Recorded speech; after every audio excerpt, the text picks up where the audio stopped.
welcome to the 49ers You've Got Mail podcast presented by Manscaped. Today we've got our linebacker duo, Greenlaw and Fred Warner, joining us. Thanks for stopping by, guys. Thanks for having us. You look nervous, Dre.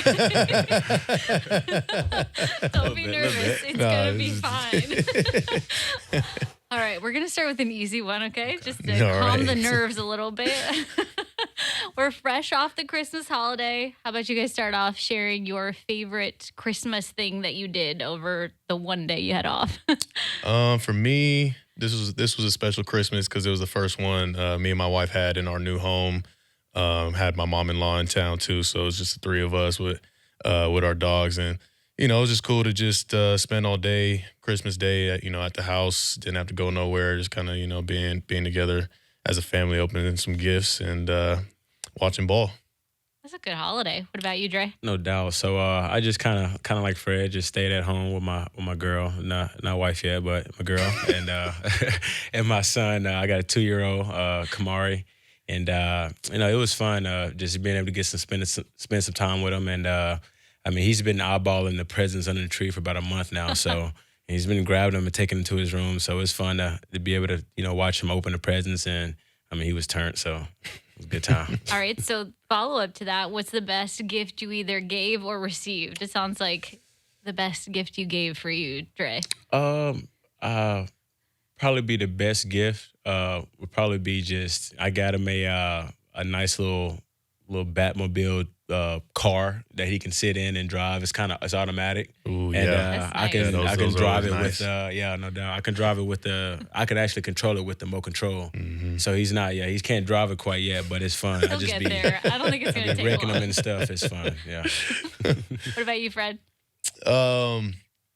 Trying to think. I got something really special. My grandmother, she took the time to pull out all these photos from like baby pictures of all the grandchildren and even like all the photos back when she was younger and put it all in a scrapbook to kind of show like the lineage of how our family was like kind of made, Yeah. And put it all in a scrapbook. It was super, super cool to see. It was pictures I ain't even seen of myself when I was younger, just kind of looking through the scrapbook. It was pretty cool.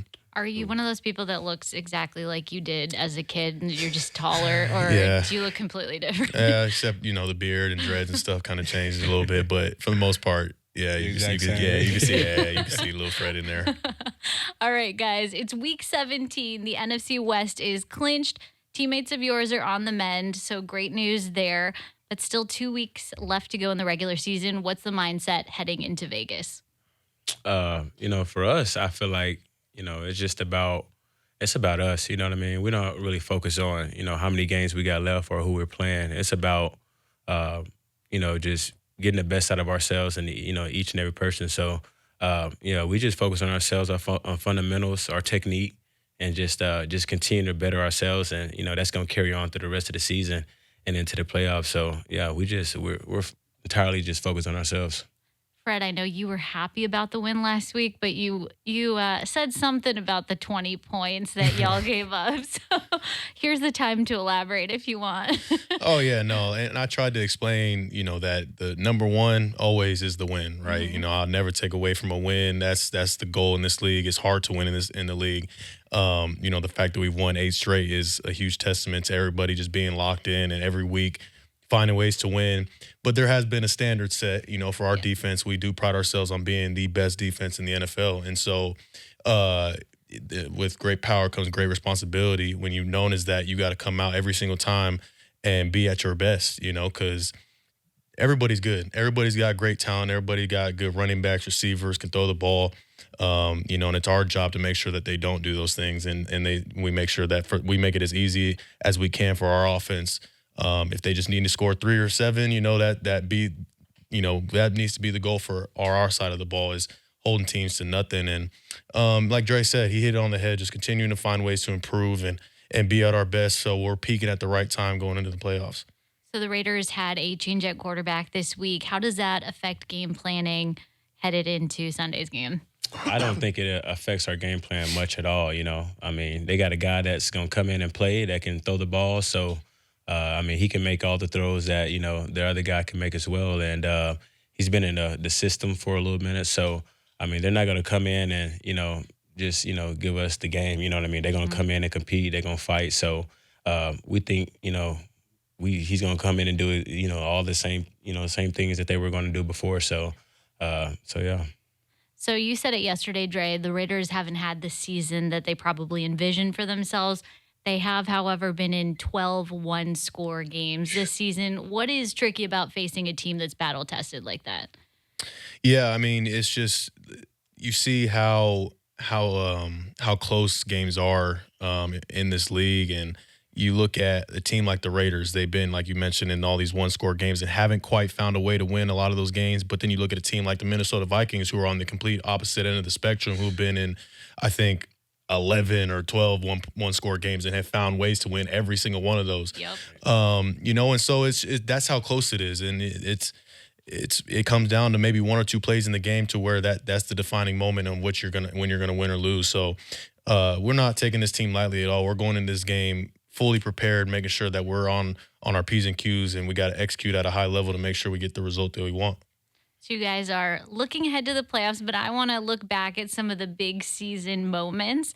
Fred, you were one of the 3 flag bearers for that Mexico City game. We talked about it post-game, but can you go into a little more detail just about how special that moment was for you? Mexico. No, just, very, very special moment when I was asked to be one of the 3 to run the flag out. I knew it was going to be a special moment for myself, for our team, and for the fans of Mexico. But to actually be out there running it out and seeing how electrifying that stadium was something I'll always remember. And I think that whole trip itself kind of hit home with all of us, regardless if you had the Latino descent or not. I think it was the fact that the fans were just so into it from like warm-ups all the way through till the end, and showed so much love to us. It was a moment that we'll always remember. Yeah, I didn't get to carry the flag out, but I'm gonna elaborate on it too. You're like, give me a minute. Right. No, it was definitely just a special moment. I've never even been out the country before, so for that to be my first time, exactly, be out the country, and then I think that week we went to Colorado, and we ended up going to Mexico. So just everything that was going on that week, and then you finally get the chance to be in Mexico, and and just really experience the atmosphere. It was unreal. It felt like a home game for sure. Okay, so now that the game is said and done, can you actually talk about how much you felt the altitude? Ooh, this is boy. a safe space. Yeah, look. Playing in Mexico in front of the fans is great. Playing in that altitude, oh my goodness. Yeah, that was different. Boy, I seen Dre take that knee. I seen Dre take that knee in the game. I was like, Dre, don't do it. I told don't myself leave me out here. I wasn't going to do it. And I was the first one to do it. I felt myself just like, I could feel my whole body just, I was like, no, just fight it. Just fight it. The play before, I'm like, no, you just see me dead tired. And all of a sudden before the ball snap, I just try to all right, just fight it. And that was the play before I actually I went down, and then they did something to the flag. I ran to the flag. I came back. I saw Aziz on the sideline. The vision was getting blurry. Everything. I need it, man. It was tough. It was tough. Boy, it was tough. Yeah, no, it was. Usually I'm more in I'm trying to celebrate after plays, after tackles. I'm flexing. Yeah. That game, I'm making a tackle. I'm going right back to the huddle, and I'm signaling. Your energy. I'm signaling calls. I'm not even trying to yell out the calls because that's just wasting extra energy that you're gonna need. Okay, these are much different answers than we heard back then. Yeah. No, you get an honest answer now for sure. The truth. Yeah. Okay, another big moment happened Week 14 against the Tampa Bay Buccaneers. This is your big moment, Dre. You got to pick off Tom Brady. Can you guys talk about post-game? Because Fred, you were involved in this as well. I was, now that I have you both in the room. I'm glad he came over too, bro. I do appreciate that. I tell you that because I ran over there I was making sure I got to start this conversation. I got to be the first one. I ran over there, and we had kind of already talked hey man, we finna get this ball signed. I had it in my mind that I was finna get this ball signed, but once I got to him and I saw him, I didn't want to it was hard to just be just sign this ball after he just threw a pick. So I'm just I'm sorry, but right, man, I'm trying to talk to him. I'm trying to figure out how I can just bring this up because I got the ball in my hand while I'm talking to him. He knows, I took the ball. So, and then finally, I'm I look at him, I go to him, I say, hey man, you know what? You don't even have to sign my ball, man. You had a long day, man. You don't even got to sign it. So as I'm leaving off, Fred comes up and he's like, hey, Dre, you get your ball signed? And then I just look back, and once he said that, I looked back at Tom, and I was like, bro, you got to sign these balls, man. I can't go back. Like, I done told everybody I was finna sign these balls. Like, he done put me on the spot. Like, I done told him, like, I'm getting these balls signed, and then, like, yeah, it was big. So I appreciate that, man. That was unbelievable. Everything about that was unbelievable. Did you plan to come in for the assist on that? I did, yeah. I wanted to make sure I was there to make sure it happened. Yeah, it's once in a lifetime right there. We don't know if we're ever gonna play against him ever again, you know. And that's the GOAT. That's something that you put up on the mantle and tell your kids about one day. So that's pretty cool. Yeah, a whole week I was praying for that, so my prayer came true, man. No doubt. Yeah. So they say don't meet your idols, but did he live up to the expectation, exceed the expectation with that? Yeah, don't get me wrong. He's old. I mean, everybody know, you know, but he's still like scaling back now. But like just to be able to play against them, period. You know what I mean? Like that's like a dream come true, man. Yeah. Like, yeah, no, seriously, it was pretty surreal. You see, I mean, he's the GOAT. You watch him on TV all growing up, and then he's right there. Is there anybody else that you guys would fanboy out for like Probably that? not. yeah, Wow. it's a tough one. That's a good. I mean, That's he a been in this special moment thing he been in the NFL longer than he was alive Right. prior to the NFL. So, yeah. He's, He like a living legend. That's I the want one. I mean, That's like- the one. That Yeah. right there, like, oh my God. Right. I can't even stop thinking about it. I love the emotion. Everybody else, whatever. Yeah. All right, so while we're on the topic of quarterbacks, I want to talk about Brock Purdy. He's nearing some historic benchmarks within the organization and around the league. You love to be tough on within the team, on the opposition, on the offense. Are you still doing that to him? Nah, I mean, it's different in season when things are rolling, especially this late. Like you in practices, the offense has their time where they're doing their plays in preparation, and then when it's our turn, we are up and we're doing our plays. And you know, since day one, I've seen the poise, I've seen the swag. You know, for some reason, I really feel the need to have to like get after him because he's kind of like on top of it already as a rookie, that's the most impressive part to me. So, as long as he just keep doing what he's doing, nobody got to get on him. He seems like he's always just like locked in, so like you don't really got to say much. I know, Dre, you're his locker mate. So do you kind of just leave him alone, let him study? Yeah, I don't like some days. I know it's kind of like weird, like when I say it, but like some days, like you know, I just go to my locker. I don't, cause like before he was like not saying that I didn't say nothing to him, cause I did. I talked to him all the time, but you know, he's always at his locker steady and stuff. So I just kind of let him like do his thing, and then after about, like I said, about 20, 30 minutes.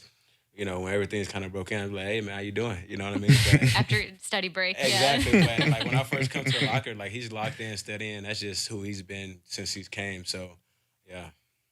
Hey, everybody's a big fan. We love to see it. All right, so we're going to go to the fun part. These are the fan questions I told you guys about. Okay. All right. Zach from Provo wants to know. Oh, yeah, Provo. Okay, Shout we'll out. give this one to you, Fred. What does a player off day look like for you? Player off day. Let's see. Wake up a little later than usual, sleep in, and go to the facility, knock out some body maintenance, work out a little bit, and then do whatever my wife needs me to do. That's the honey-do Right. list day. Great answer. You know. Great answer. I'll do Pilates on my off day, and then just kind of hang out at the house, start the prep for the week. Pretty low-key day. All right. Yeah. Okay, this one's for both of you. Jesus from Sonoma, can you describe the feeling of either sacking a QB or getting a big tackle for loss? It's an unbelievable feeling just to be able to help the team, like, and to know that, okay, like, you know, I'm a big part of the reason why, you know, we was able to have some success. You know, anytime you make a big play, you know, knocking somebody in the back of the line or, I mean, it just kind of brings the energy for the team and it kind of sets the tone, you know, especially when it's early in the game and everybody's attacking. You get that first TFL, that first tackle. It kind of just gets the game rolling for the rest of the game. What about you, Fred? Yeah, no, it's almost sometimes it's, you know, just undescribable, the feeling that you have making a big play, especially one of those where you get a sack or a big hit behind the line of scrimmage, and just like that's your like one moment to really just let loose. Like, you know, you see us all the time. We're constantly screaming or flexing, Dre hitting himself in the head. That's your one moment right there where you could just you can kind of just be yourself and really let loose. If I had to describe it to a fan, like imagine just you got thousands and thousands of fans, and you the one who you yourself are the one who just made this big play, and you just get to like really just scream and act like, yeah, I'm him. Like it's just like you get goosebumps thinking about it.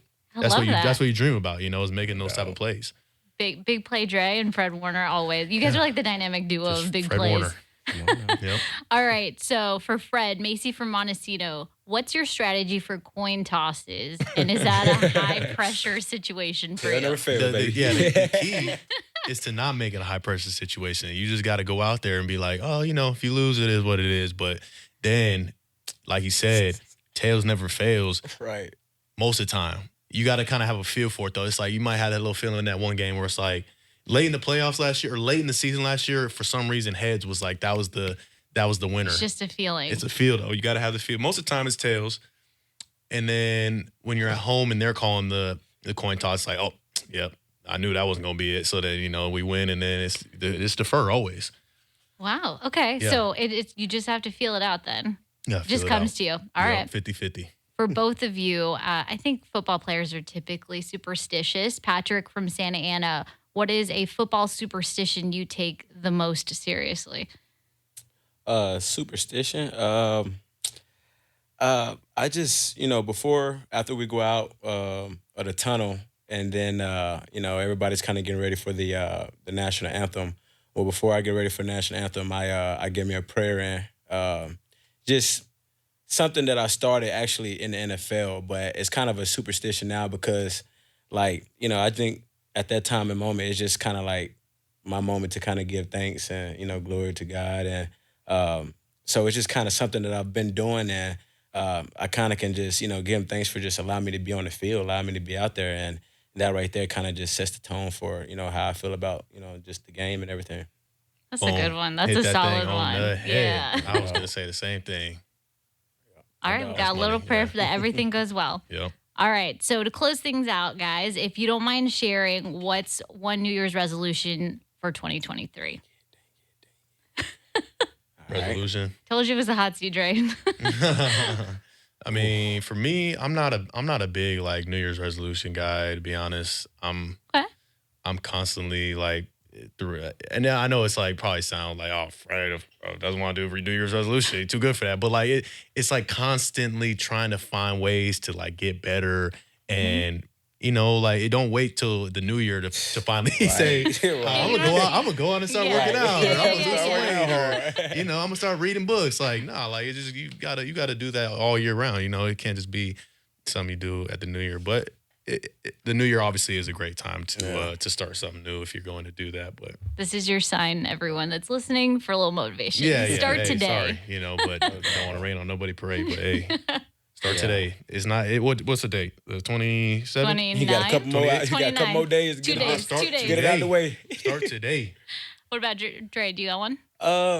It's not necessarily like a New Year's resolution, but it's just kind of something that, just like at the start of stuff, I just like to be kind of like organized, kind of like more together, understanding like, okay, kind of preparing things like the off season and different things. So I kind of like to like be a little bit more organized at the beginning of the year, just kind of get a feel for everything. Cause I don't know, like it's like beginning of starting like everything over, you know what I mean? Like it's the end of the season, but it's kind of like the start as well. You know what I mean? So it's just like, you got different goals that you want to reach for the season. And, it's a certain way you may want to work out, during the off season or whatever it may be. So, or a certain weight or whatever it is you want to be. So it's kind of like, it's not nothing necessarily specific, but it's just kind of like just getting myself together. Okay, this is what I want to do. This is where I see myself being the next couple months, and then just start working on it. Cool. All right. Well, thanks for stopping by, guys. Those are all the fan questions we have for you. And thank you guys for tuning in to 49ers You've Got Mail, presented by Manscaped, to be featured in our next episode. Make sure to submit your questions to 49ers.com/mailbag. And don't forget to subscribe to our podcast on Apple Podcasts and Spotify. That's it from us. Say bye, guys. Thank you. See you guys.